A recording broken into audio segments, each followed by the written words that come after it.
And the whole point was to diversify. And that's the same Seek with out this. opportunities. If you're not in a position where anything you're doing is not going viral, then you do want to stick to some sound foundational tactics and strategies that do work over the long term. And that is to diversify how you're marketing your business and where you're getting your leads from. Yeah. Welcome to BizGlitch number 153. It's June 1st, 2024. Why are you doing that? Were you saying June 1st? Mouthing June 1st? Yeah. Okay, because I thought maybe I screwed up the date again. We are almost at the halfway mark for 2024. Today's topic is about chambers of commerce. And what's interesting about the timing of this glitch happening now, and as you know, glitches are mistakes we've made or we've seen other people make. I'm about to launch into a chamber of commerce marketing program to sell our consulting services and guidebooks based upon the SBA's, Small Business Administration's Natural Disaster and COVID EIDL program. Linda doesn't even know about this yet. It's an idea banging around in my skull here. I've been putting together a list of chambers, and my proposal is that I'll reach out to them and we're going to offer free 15 or 20-minute Zoom conferences, question and answer sessions for their members. And I think we will get really good results from that. And I think that's what we're talking about today. I know you're chomping at the bit over there, and I'm doing a big, long intro like a 747 coming in hot to runway 4 left at JFK. Yes, I didn't know about the free part. I didn't know about all of it, but the free part certainly did throw me. This glitch is nicely placed immediately following a glitch that we just did on tracking ROI for IRL networking. And this is a tactic for that strategy. And also because I have been a president of a previous chamber of commerce that I was involved in the early 2000s. And for several years or so. And I found it to be incredibly productive, incredibly fruitful for us, for me, for the agency where I was working. I did put it in here because while it may not seem like a glitch, it could be a glitch if it's overlooked or not considered, at least if not to disqualify it as a means for marketing and for networking. Well, it's part of the metrics we talk about often, measuring results to determine, to give you input on making decisions. And while Linda previously had good success with chambers of commerce in her networking when she owned her insurance agency, as Aurora Consulting, back in 2018, 2019, we did massive networking, in-person networking, including chambers of commerce, and our results didn't really pan out compared to the effort we put in. It was lackluster. Did we do it for as long as I did it when I had an insurance agency? No. But the reason why you want to at least consider it is because even if there may not be a B to C or B to B connection there, it may be a way for you to meet strategic alliances and referral partners, maybe not a direct source. Or becoming top of mind. For some visibility, some person, credibility. We actually did get a marketing gig when we were doing marketing before the financing because we were a member of the chamber. Yeah.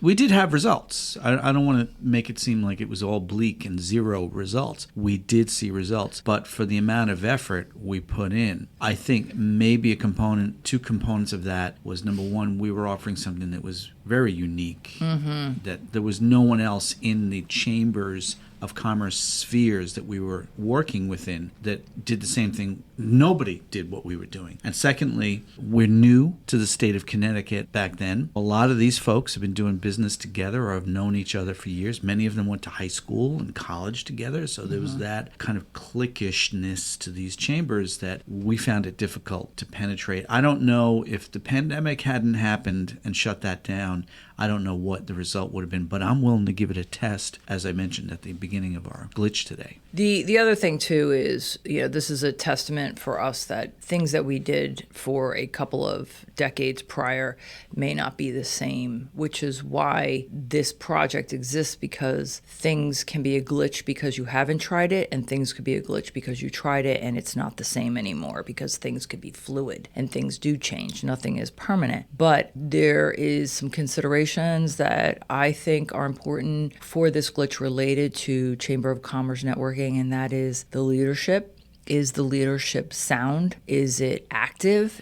Are they creative with how they're putting events together? Are they putting events together? Yeah, exactly. That was one of our experiences, right? And to your point about the cliquishness, that could be a good thing or a bad thing. It could be that people are very connected and that's a good sign for the chamber. But if it's too cliquish and then they're not welcoming any new blood into the organization, that's not a good sign either, because a good barometer to measure that is, at some major event, especially if it's a formal event, like a sit-down dinner type of thing, like an annual award ceremony. If you're the new kid in town, you're the new business person, are you relegated to the kids' table in the corner, like at a wedding where the unwanted cousin gets stuck with the 12-year-olds, or are you embraced by your fellow chamber members and you're seated at a table with other very heavy hitter influencers in that chamber? It depends on the organization and the membership, who's active, the leadership, what's being scheduled, what events are there for networking. It takes some care and consideration, and it also takes some time. You're not going to go to one event and get a deal. Maybe you will, maybe you won't. I can't say. But I would go in with... It's more of a marathon than a sprint. Yeah. I would go in with low expectations to not be disappointed. But this also could be contrary to setting a goal when you go to a networking event. Setting goals has to be something achievable and measurable. And if you're looking to go get a deal, okay,